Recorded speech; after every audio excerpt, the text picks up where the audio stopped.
All right, guys. Here we go on lesson 2.4. It says the tax on the sale of a car in Michigan is 6%. At a dealership in Ann Arbor, a car purchased also involves $120 in miscellaneous charges, which is pretty common. That happens a lot. They charge you extra for a ton of different things. It says there are several quantities in the situation: the original car price, the sales tax, the miscellaneous charges, and the total price.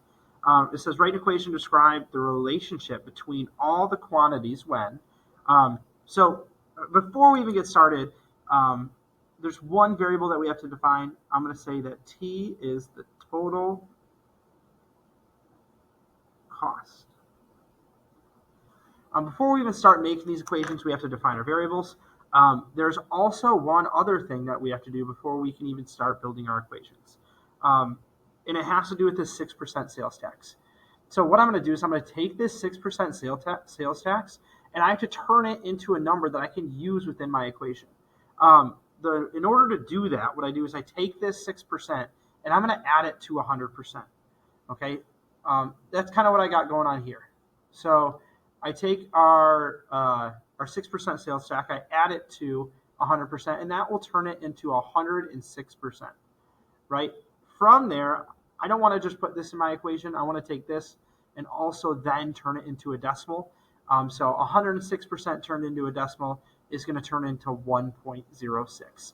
And this is the part of the equation, or this is the part that I'm going to use within my equation that I built. Okay, so the first one, it wants me to build an equation for the total cost when the original car price is $9,500. So what I have to do is I have to take that original car price, $9,500, and I have to multiply it by our sales tax. Okay, that's going to get me how much I would spend on the car with taxes, but then I also have to multiply it by this $120 in miscellaneous charges. Right? I'm going to tack that on here at the end. So if I did all those things, it would look something like this. So I would say T is our total cost, and it's going to equal our sales tax multiplied by original car price, and then I add on that $120 of miscellaneous charges. Okay, if we take a look at the next one, it's going to be super similar. The only thing that's changing is the price of the original car, right? So now it's going to turn into $1,406.99. We're going to take that and multiply it by the sales tax and then add the miscellaneous charges, right? This would also get us our total cost, right? Very similar to our first equation. All we did is replace the thing in the parentheses.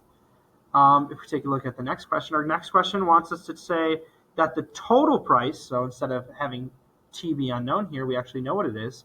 It's $22,480. Okay, if I take a look at our next equation, I said that $22,480 is equal to our sales tax being multiplied by our P, which I forgot to define that. P is going to be equal to the original car price. Okay, so I'll say P is the original car price, and I would multiply that by our sales tax and then add the miscellaneous charges. The next one, now our original price, right, they just tell us here's P, just like I set up here. And in order to find the total cost, what we would do is we would multiply by our sales tax and then again add that $120 of miscellaneous charges.